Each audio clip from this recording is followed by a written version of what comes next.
저는 이른 나이 20살 동갑내기 남편과 결혼을 해서 26살 아들 하나 있습니다.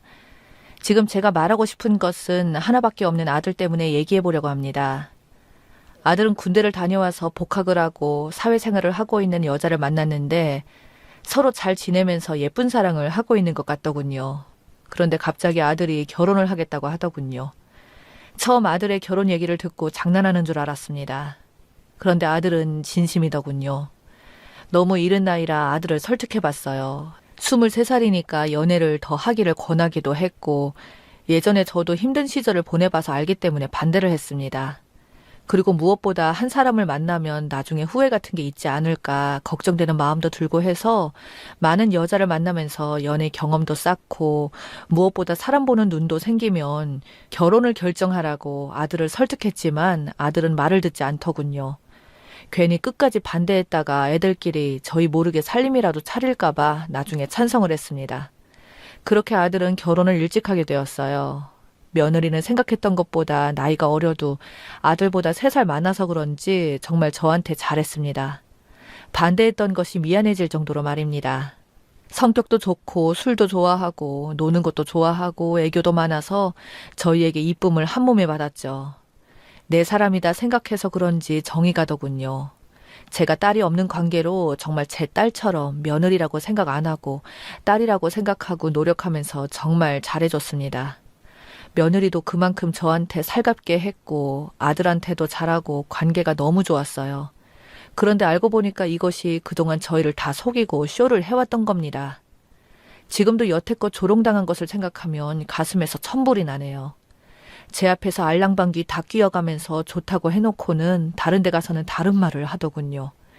그리고 더 기가 막힌 것은 저희 아들을 종처럼 부려먹으면서 살고 있었어요. 그거에 아들이 원해서 그렇게 살았다면 상관하지 않지만 더 기가 막힌 일이 있어서 그걸 말해보려고 합니다.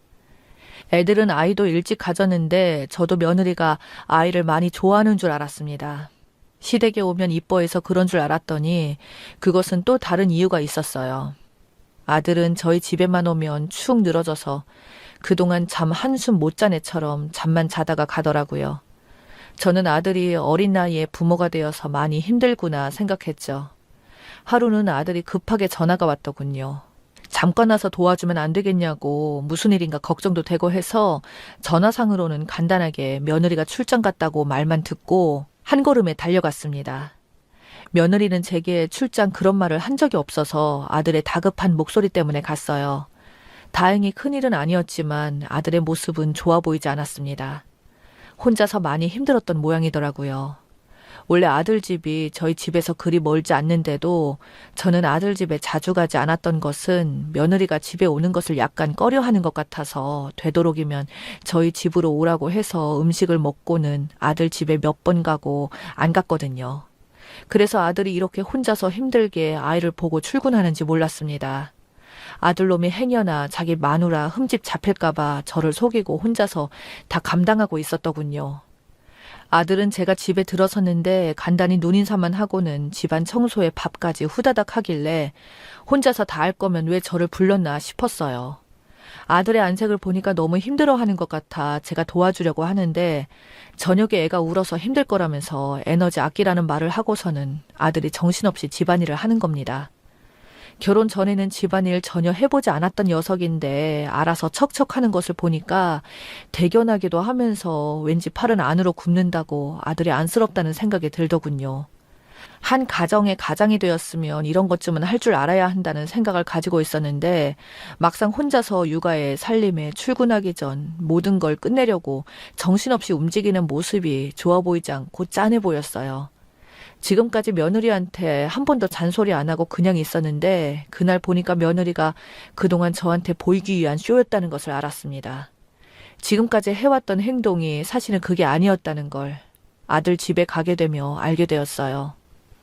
예전에 제가 아들 집에 한 번씩 가게 되면 반찬도 과하게는 아니어도 직접 만들어서 노력하는 모습이 예뻐 보였는데 알고 보니 반찬은 죄다 사다 놓고 본인이 한 것처럼 생색내고 집안일도 다녀와서 열심히 하길래 도와주려고 했더니 됐다고 하면서 혼자서 했는데 그것도 알고 보니 저 올 때만 하는 척 했던 겁니다. 그럴 수 있다고 생각은 하지만 저도 시어머니라 그런지 마음이 그렇지 않더라고요. 일하면서 집을 깔끔하게 하고 있어서 둘 다 서로 잘 도와주면서 살고 있구나 하고 기쁘게 보면서 뿌듯했었는데 며느리 이것이 여우처럼 저희 아들을 잡고 여우짓을 해왔더라고요. 아들이 잡혀 사는 것을 선택하고 아들이 좋아하는 것이라면 그것 또한 마음은 상하지만 제가 크게 관여할 것이 아니라고 생각합니다. 아들이 할 일이라고 생각했기에 이런저런 마음을 다 내려놓았습니다. 그런데 다 내려놓지 못하는 게 며느리 출장도 이번이 처음이 아닌 것 같더라고요.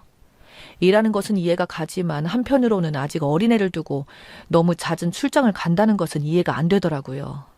아들은 그럴 때마다 며느리를 위해 저한테 알리지 않고 혼자서 다 감당했더라고요. 더 기가 막힌 것은 아직 어리니 잠이 들 때는 당연히 엄마를 찾기 마련인데 어떻게 혼자서 감당을 했는지 아들이 대단하더라고요. 정말 그날 애가 잠을 이루지 못하고 계속 엄마를 찾더군요. 어떤 것을 줘도 다 거절하고 오로지 엄마 하면서 계속 우는데 정말로 속상했습니다. 아들이 행여나 잠을 깰까봐 아이를 업고 밖으로 나왔는데도 계속 울어서 어쩔 수 없이 저희 집으로 데려왔습니다. 아들 조금이라도 더 자라고 하고서 집으로 데려왔는데 울음을 멈추지 않고서 업고 몇 시간이 지나니 그제서야 지쳤는지 잠을 자면서도 몇 번은 깨어나서 울고 해서 손주를 업곳에 내려놓지 않았습니다. 그랬더니 아침까지 잘 자더군요. 저는 뜬 눈으로 밤을 지새우고 아들 집에 가서 아들 밥을 차려주면서 살짝 물어봤어요. 승희 언제 출장 간 거야? 정신없어서 못 물어봤다. 이틀 됐어. 언제까지인데? 3박 4일. 더 길어질 수도 있다고 아침에 톡 왔어. 그럼 너 혼자 이렇게 밤새 보고 출근한 거야? 그냥 모른 척 해요. 말 안 하려고 했는데 도저히 힘들어서 애가 잘 놀다가 잘 때만 되면 우니까 힘들더라고요. 이번에는 그냥 넘어가지만 네가 다 감싸주고 혼자서 다 한다고 해결될 문제는 아닌 것 같고. 알았으니까 엄마가 말하지 마. 말을 해도 내가 해요. 약속해요. 하면서 아주 다짐을 하더라고요. 아들이 이렇게까지 하는 데에는 다 이유가 있었다는데 행여나 며느리가 아기 버리고 이혼하자고 할까봐 그동안 참아왔다고 하는 겁니다. 아들은 자기가 너무 외롭게 커서 외로움을 아이에게까지 겪게 하고 싶지 않았다고 하더군요. 사실은 저도 예전에 남편과 잠시 별거를 하다가 끝내는 용서를 했다가 다시 헤어졌거든요. 저희 시어머니가 하도 유별나서서 제가 도저히 견디지 못하고 나오게 되었는데 아이를 끝까지 안 준다고 해서 피눈물을 흘리고 혼자 살겠다고 나왔거든요. 이혼하고 3년쯤 있다가 어머님이 지병으로 돌아가시면서 그때 다시 애아빠랑 살게 되었던 일이 있었습니다. 그런데 그때 3년이라는 시간 동안 아들이 겪은 외로움이 트라우마가 되었는지 외로움을 견디는 것을 힘들어 하더라고요. 헤어질 때 아들 나이가 8살이었으니까 그럴 만도 했을 거예요.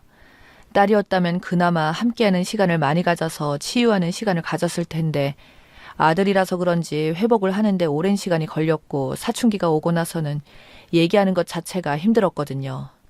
그나마 아들이 착해서 저한테 화를 내거나 반항 같은 건 하지 않았지만 한동안 거리가 멀게 느껴졌어요. 아들은 제가 일부러 이혼을 했던 것이 아니었다는 것을 알고 있지만 어린 나이에 겪은 일이니 엄마를 이해해 주기에는 벅찬 일이었을까라는 생각은 들었어요. 혼자 살겠다고 나가는 엄마를 그 나이에 어떻게 이해하겠어요. 남편도 워낙 착해서 견디다 못해 자기 엄마로부터 피신을 시킨 거였거든요. 가끔 아들을 어머님 눈피해서 만나기는 했는데 아들은 헤어짐의 애틋함이 가슴속에 자리하고 있는 것 같아요. 만날 때 너무 좋은데 각자 집으로 가야 하는 시간이 되면 아들은 자꾸 시계를 보고 눈물을 머금었던 기억이 나네요. 그동안 그런 일 잊고 지내는데 아들이 혼자서 아이를 돌보면서 힘들어하는 모습을 보고 있자니 옛날 생각도 나고 제가 너무 미안하더라고요. 혹시라도 제가 나서서 둘의 사이를 멀어지게 할까봐 가만히 두고 보는 쪽으로 정리는 했는데 아들의 얼굴에 피곤이 가득한 걸 보니까 언제까지 제가 지켜만 보고 있을지 모르겠더라고요. 그런데 우연하게도 정리가 쉽게 될 수 있는 일이 생겼어요. 제가 하루는 아들이 너무 힘들어하는 것 같아서 청소라도 도와줄 겸 며느리한테는 말하지 말고 아들 퇴근하기 전에 먼저 아들 집에 가서 청소를 해주고 있었어요. 그런데 열심히 화장실 청소를 하고 있을 때 아들 올 시간도 아닌데 벨 누르는 소리가 나는 겁니다. 혹시 며느리가 일찍 왔나라는 생각에 괜히 좋은 일 하러 왔는데도 가슴이 떨리고 불안하더라고요. 밖에서 여자 목소리가 나는 걸 듣고 며느리가 하루 일과를 마무리하고 왔구나 했습니다. 그런데 괜히 머쓱해서 문을 열까 말까 고민을 하고 있었는데 그때 이상하게 낯선 목소리에 남자 소리도 나는 겁니다. 순간 저는 온몸의 세포가 멈춰버린 것 같았어요. 밖에서 들리는 소리를 들어보니까 둘이 웃고 떠들면서 제 손주 얘기를 하는 겁니다. 그 남자가 하는 말에 저는 충격을 받았어요. 야, 내 아들 잘 크고 있냐? 아, 조용히 해. 행여나 그딴 말 어디 가서 함부로 하지 마. 이혼 소송 준비도 하고 혼자 너무 힘들게 밀어붙이지 마. 이혼이 그렇게 쉽냐? 그렇게 10분 정도 둘이 말도 안 되는 소리를 하더군요. 며느리가 사기 결혼을 해서 내 아들한테 사기를 치려고 한다는 걸 알았습니다. 한참을 거실에서 떠들더니 안방으로 들어가는 것 같았어요. 그 틈을 타서 저는 서둘러 잽싸게 그 집을 나오면서 신고를 했어요. 경찰을 동원하고 온 아들은 떨리는 목소리를 하면서 같이 가자고 하더군요. 아들의 모습을 보고 너무 속상했어요. 이런 아들한테 손자도 아들의 아이가 아니라는 말은 차마 나오지가 않더라고요. 일단 부딪혀보고 결정하기로 하고 같이 아들 집에 갔습니다. 집에 떡하니 그놈이 도망가지 않게 붙들고 경찰을 보자마자 이 년놈이 도망가려는 것을 잡았어요. 그리고 저는 아들이 상처될 걸 알면서도 알 것은 알아야 할 것 같아서 며느리한테 똑똑히 들어라 하면서 말을 했습니다. 너 딴 놈에 임신하고 우리 아들한테 접근한 거지? 너 어떠한 것도 바라지 말고 당장 네 자식 데리고 나가. 하니까 아들이 순간 벌떡 일어나서 놀란 줄 알았는데 놀라기는커녕 며느리의 목덜미를 잡더니 바닥에 내팽개치더라고요. 난 적어도 네가 양심이 있으면 나한테 이러지 않을 줄 알았는데 사실 내 애가 아닌 거 진작 알고 있었어.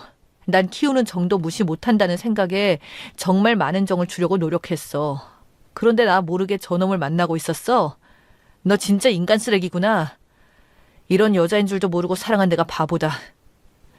저는 한 번도 본 적 없는 아들의 모습에 놀라기도 했고 더 놀란 건 아이가 친자식이 아니라는 것을 알고 그렇게 지극정성으로 아이를 보살폈다는 게 대단하다라는 생각밖에 안 들더군요. 아들이 그 큰일을 감당하면서 그동안 속이 얼마나 상하고 혼자서 감당하면서 얼마나 힘들었을까 생각하면 가슴이 미어지더군요.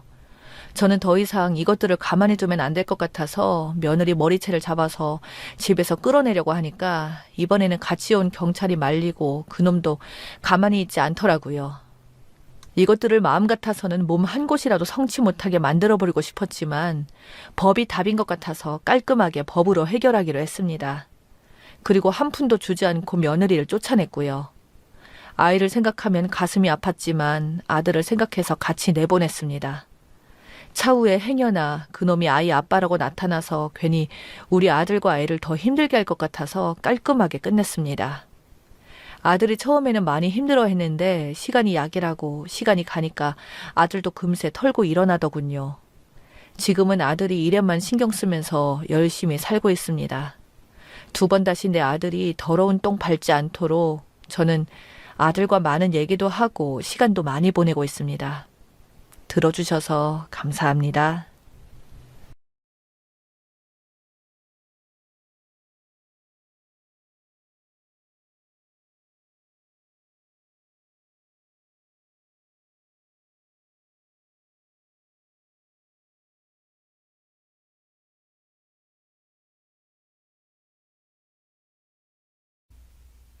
여기 학부모님들이 많으시니 여쭤봐요. 지금 아내 아이디로 글을 쓰고 있는데 정말 어찌해야 할지 모르겠습니다. 딸아이가 지금 중학교 3학년인데 그동안 되게 예민하게 굴기에 그냥 사춘기인 줄 알았습니다. 학교에서 무슨 일이 있었는지 아내가 물어봤던 모양인데 그냥 무조건 없다 그랬다더군요. 아이가 공부를 정말 열심히 하면서 2학년 때 성적도 엄청 올랐는데 그것에 성취감을 느낀다기보다 뭔가 악에 받쳐 공부를 했고 스트레스 받는 느낌이라서 근래에 아내가 담임선생님에게 따로 연락해서 아이 학교생활 어떠냐고 물어보기까지 했답니다. 그런데 담임선생님조차도 대수롭지 않게 그 나이대 여자아이들은 워낙 예민하다며 오히려 너무 무슨 일이냐고 간섭 안 하고 혼자 성장하도록 두는 게 더 나을 거라는 조언까지 받았고요. 그래서 저희는 정말 사춘기와 공부 스트레스로 예민해졌다고만 생각했습니다. 그런데 아이들 개학이 연기되고 아이가 주로 집에만 있으면서 성격이 눈에 띄게 변했습니다. 어릴 때처럼 마냥 사랑스럽고 다정한 모습이고 중학교 올라가면서부터 입도 짧아져서 밥 한 공기를 채 못 먹던 애가 입맛이 도는지 살도 딱 보기 좋게 찌고 정말 긍정적인 모습으로 변했거든요. 아내랑 저는 회사는 다르지만 같은 업종이라 이번에 감기 때문에 같이 재택근무를 했는데 세 식구 함께 지내면서 어디 놀러 가거나 특별한 걸 하지 않아도 이렇게 행복할 수 있나 싶었습니다. 그러다 4월이 들어가면서부터 개학 일정에 대한 논의가 활발하게 뉴스에 나오기 시작했는데 또 아이가 예민해져 가고 우울해하고 밥맛 없고 부모를 대하는 태도도 불순해지고 아이가 나아졌다가 다시 돌아가니 이건 사춘기의 문제가 아닐지 모른다는 생각이 들더라고요.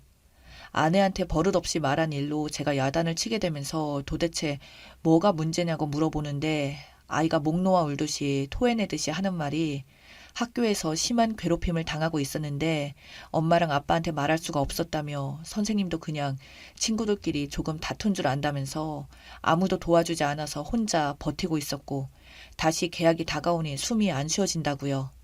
진짜 다시 학교로 돌아가는 것보다 죽고 싶다는 이야기까지 하는데 듣는 순간 제가 눈앞이 깜깜해졌습니다.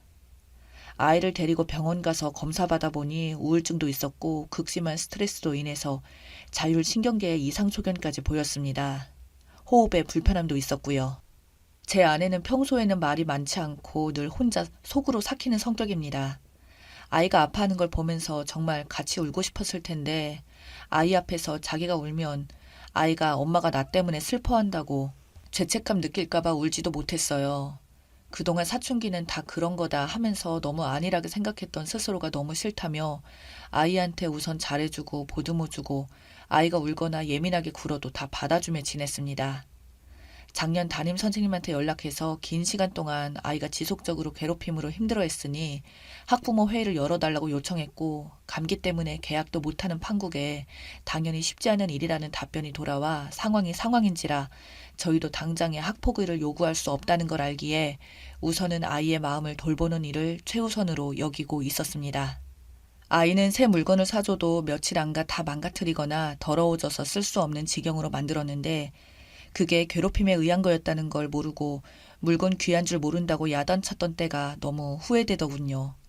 폭력도 있었고 아이와 상관없는 거짓 소문을 퍼뜨려 학원에 다른 학교 남학생들한테 추파 던지는 아이라고 소리를 듣게 했고 그 밖에도 교과서 없애고 수행평가 방해하고 단톡방에 자꾸 초대해서 괴롭히고 정말 아이가 힘들어해서 물어보는 것도 미안했지만 치료 과정 속에서 조금씩 터놓는 것들을 종합하니 정말 끝도 없이 나오더군요. 근데 아이에게 집중하느라 아내도 못 들여봤던 건 제 불찰입니다만 아내는 이 사실들을 토대로 증거를 수집하고 가해자 학생과 그 부모의 연락처를 알아냈습니다. 그러다 아이를 톡상으로 괴롭히는 메시지를 보게 됐는데 학교 안 와서 너 아주 살판 나겠다. 계약하기만 하면 다시 우리 재밌게 지내보자 라는 내용이었다고 합니다. 아내는 즉시 아이 핸드폰으로 그 가해자에게 답장을 했습니다. 지금 당장 보자고, 나오라고. 그러자 가해자 학생과 그의 동조했던 학생들이 비웃으며 미친 거 아니냐? 그래, 오랜만에 정신교육 좀 다시 시켜줄게. 어디로 나오라고 하는 답이 왔고요.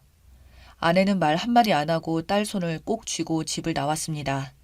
저는 재택근무 중으로 다른 방이 있어서 현관문 열리는 소리만 들었지 상황을 몰랐습니다.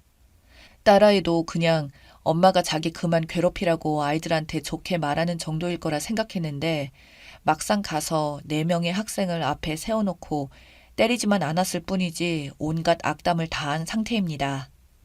가해 학생들이 저희 딸이 엄마랑 나온 걸 보고 당황하자 지금부터 여기서 한 발자국이라도 움직이면 너네 부모에게 바로 연락을 해서 그동안의 모든 악행을 알린 다음에 지금까지의 증거를 가지고 경찰서로 갈 거라고 했고 주동자 외에 다른 학생과 딸에게 지금부터 아줌마가 하는 말 모두 녹음, 녹화하든 하라고 지시한 후 원하면 인터넷에 올려도 되고 부모님께 영상을 보여주며 알려도 된다고 말했다고 합니다. 영상에서 한 말들을 옮기자면 얼마나 딱한 인생을 살았으면 고작 너의 존재 가치를 확인하는 방법을 남에게 고통을 주는 걸로 택했느냐. 네 부모가 고작 친구 괴롭히면서 친구들이랑 이렇게 몇 명 거느리고 다니면서 인생 내리막에 처박고 있는 거 알고 있느냐. 너 같은 애가 나중에 할 수 있는 일이 아줌마 시대 때는 월급도 제대로 안 주는 회사에 책상 차지하고 앉아서 격리라는 이름 달고 있지만 그런 일은 이제 뇌가 텅텅 비어있기라도 하면 다행이지 썩은 쓰레기도 가득 찬 머리보다 훨씬 나은 컴퓨터가 대신할 거라서 네가 할 수 있는 일은 아무것도 없다. 누가 너같이 영혼에서 악취 풍기는 사람과 오랫동안 함께 해주겠느냐. 너 부모도 너를 낳은 죄로 데리고 살기는 하지만 하루빨리 벗어나고 싶을 거다. 살면서 한 사람 몫으로 구실도 제대로 못하는 쓸모없는 인간인데 심지어 쓰레기면 눈앞에서 치우는 게 맞지 않겠느냐. 그래서 너를 내 딸의 인생에서 치워버릴 거다. 내 딸 근처에도 오지 말아라. 같은 학교라서 어쩔 수 없다면 최대한 찌그러져서 없는 것처럼 살아라. 물론 그러고 있어도 워낙에 너한테 풍기는 그 악취는 감출 수 없겠지만 네가 내 딸을 괴롭혀서 내 딸이 괴로워해서 너 보고 꺼지라고 하는 게 아니다. 그냥 너 같은 게 내 딸 주변을 얼씬거리는 것 자체가 싫다. 고작 너같이 하찮은 게 뭐라도 되는 것 마냥 마치 내 딸한테 언제든지 공포를 느끼게 할 수 있다는 듯이 행동해서 내 딸을 스트레스 받게 하는 너를 내가 반드시 제거하고 말 거다. 만약에 지난 2년 동안 네가 내 딸에게 했던 행동들, 내 딸이 도저히 용서할 수 없고 극복하기 힘든 트라우마로 남게 된다면 난 내 딸이 행복하지 못했던 그 시간만큼 너의 인생도 아주 불행하게 만들어 버릴 거다. 네가 고등학교에 가도 학폭 가해자라는 거 알 거고 대학을 가도 회사를 가도 누구를 만나도 반드시 네가 범죄자라는 걸 모두 알 거다. 만약 그게 두려워서 내 딸이 널 용서하게 하려고 이제와 잘해줄 생각이라면 잘 들어. 마지막으로 얘기한다. 내 딸 근처에도 오지 말아라. 내가 또 내 딸을 괴롭히는 소리가 들리기만 하면 난 이 영상을 인터넷에서 올려버릴 거다. 사람들은 아마도 날 욕하겠지. 어느 어른이 아이한테 저런 악담을 퍼붓느냐고. 그런데 내가 욕먹더라도 난 널 꼭 불편하게 곤란하게 만들 거다. 네가 잘난 줄 알고 센 줄 알았던 친구들은 나한테 이렇게 한마디도 못하고 욕을 먹고 있는 이 영상을 보면서 네가 아무것도 아니란 것을 알게 될 거고 그러면 지금과는 다른 상황이 펼쳐질 거다. 그리고 그 상황은 분명 네 마음에 들지 않을 테고 학교 홈페이지에 올리고 SNS에 올리고 학부모들 단톡방, 학생 단톡방에 올리고 선생님들 비상 연락망을 통해서 모두 보내버릴 거다. 내가 이상한 소리를 듣거나 처벌을 받더라도 상관없어. 그렇게 해서 네가 얼마나 쓰레기고 하찮은 가짜는 사람인지 네 주변에 모두가 알게 하는 게 내 목적이다. 다시 한번 말하지만 내 딸 근처에 얼씬도 이제 와서 잘 지내려고 하지도 말고 원한다면 이 영상 그대로 네 부모에게 보내라. 이상으로 손끝 하나 대지 않았습니다. 그리고 그 가해 학생이 뭐라는 거냐 미친 거 아니냐면서 소리를 지르면 그 소리보다 더 큰 소리로 할 말을 이어가면서 그 학생을 몰아붙였습니다. 큰 언성에 사람들이 주위로 많이 모여들었고 끝에 가서 학생은 웃느라 정신이 없더군요. 딸은 아내의 모습에 오히려 너무 놀라서 집에 오자마자 조용히 방으로 들어갔다가 제가 일하고 있던 방으로 들어와서는 자기 때문에 엄마 처벌받으면 어떡하냐면서 울면서 영상을 보여줘서 그제서야 저도 알게 됐습니다.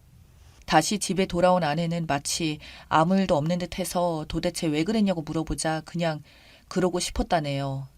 영상 올리면 안 된다는 것도 압니다. 사실 딸도 아내가 영상 진짜 올려버릴까봐 앞으로 또 괴롭힘 당해도 말 못할 것 같다고도 하고요. 제가 궁금한 건 이렇게 말을 한 것만으로도 혹시 아내가 처벌받게 되는 법적 근거가 있느냐는 겁니다. 사실 상황 자체로는 저도 속이 다 시원하고 진작 딸을 지켜주지 못한 게 한스럽지만 그래도 딸을 위해서 일이 너무 커지는 것은 지양해야 할 것 같고 무엇보다 딸이 불안해합니다. 엄마가 진짜 처벌받을까봐 공공장소에서 사람 많은 곳에서 모욕을 주는 언행을 한 거니 사실 가져다 붙이면 모욕죄 같은 걸 가져다 붙일 수 있을 것 같이 진심으로 걱정입니다. 그쪽 부모가 아직 이를 모르는 것 같습니다. 아직 아무 연락도 없는 걸 보니 그래도 본 사람이 한둘이 아니니 앞으로 어떻게 될지 감도 안 잡힙니다. 저희가 준비해야 할 게 있을까요? 다른 것보다 딸이 정말 많이 걱정됩니다. 추가합니다. 이건 아빠로서의 태도에 대한 질타와 제 아내에 대한 칭찬, 그리고 제 딸에 대한 위로와 응원 모두 감사드립니다. 글을 쓴 이유는 아내가 처벌받을까봐 걱정되어서 쓴 것은 맞습니다. 그러나 그 처벌이 두려운 이유는 아내가 잘못된 것이 없기에 억울한 일을 당하게 두고 싶지 않아서였습니다. 아내에게 왜 그랬냐고 물어볼 때도 질타는 아니었습니다. 저한테 말도 없이 여자 둘이 나가서 혹시 위험한 상황이라도 있었으면 어쩔 뻔했냐 하는 미안함과 걱정에서 나온 말이었죠. 물론 그 걱정이 무색할 정도로 제 아내는 제 딸을 잘 지켜냈지만 그냥 그러고 싶었다는 아내의 말에 저도 그래 잘했다고 대답했고요. 아이는 지금 말 그대로 심신미약 상태입니다. 괜찮다. 아무 일 없을 거다. 걱정하지 마라. 너는 겪지 않아도 될 일을 미리 너무 많이 겪었다. 엄마는 아빠가 다시 평화로운 일상을 돌려준다고 여러 번 얘기했고요. 그저 자율신경계 이상으로 온 몸과 마음이 곤두선 제 딸에게는 안타깝게도 불안한가 봅니다. 그래서 아내와 상의하여 이 글을 쓰게 된 겁니다. 저도 아내가 처벌받을 여지가 있는 일이라면 미리 대비하고 싶었고 처벌받을 일 없으면 없는 대로 있다면 여러 방법을 이러이러하다고 아이에게 알려주고 안심시키고 싶어 글을 쓴 겁니다. 그리고 그 바탕에는 아내가 한 일이 옳은 거라는 확신이 있었고요. 어제 저녁에 아이에게 글 링크를 보내줬고 오늘 아침에 유난히 일어나기 힘들어하며 식탁에 앉았습니다. 밤새면서 새로 고침하면서 댓글을 봤대요. 그리고 엄마가 나 때문에 처벌받으면 어떡하냐는 걱정은 더 이상 하지 않을 거라네요. 자기가 강해져야 엄마가 가해자 학생들에게 자기를 지켜준 이유가 생긴다고요. 여러분 덕입니다. 그리고 사실 저는 신경 안 씁니다만 아이는 꾸며낸 이야기 아니냐는 의심이 많이 억울했나 봅니다. 이번 일로 특히 억울해지는 상황에 대해 반응이 좀 더 민감해지기도 했고요. 잘 이겨내겠습니다. 이번 기회로 더욱 사랑하며 사는 가족이 되겠습니다. 그리고 이 땅에 어떤 청소년도 학교폭력으로 희생되지 않기를 간절히 빕니다. 모두 평안한 주말 되시길 바랍니다. 읽어주셔서 감사합니다.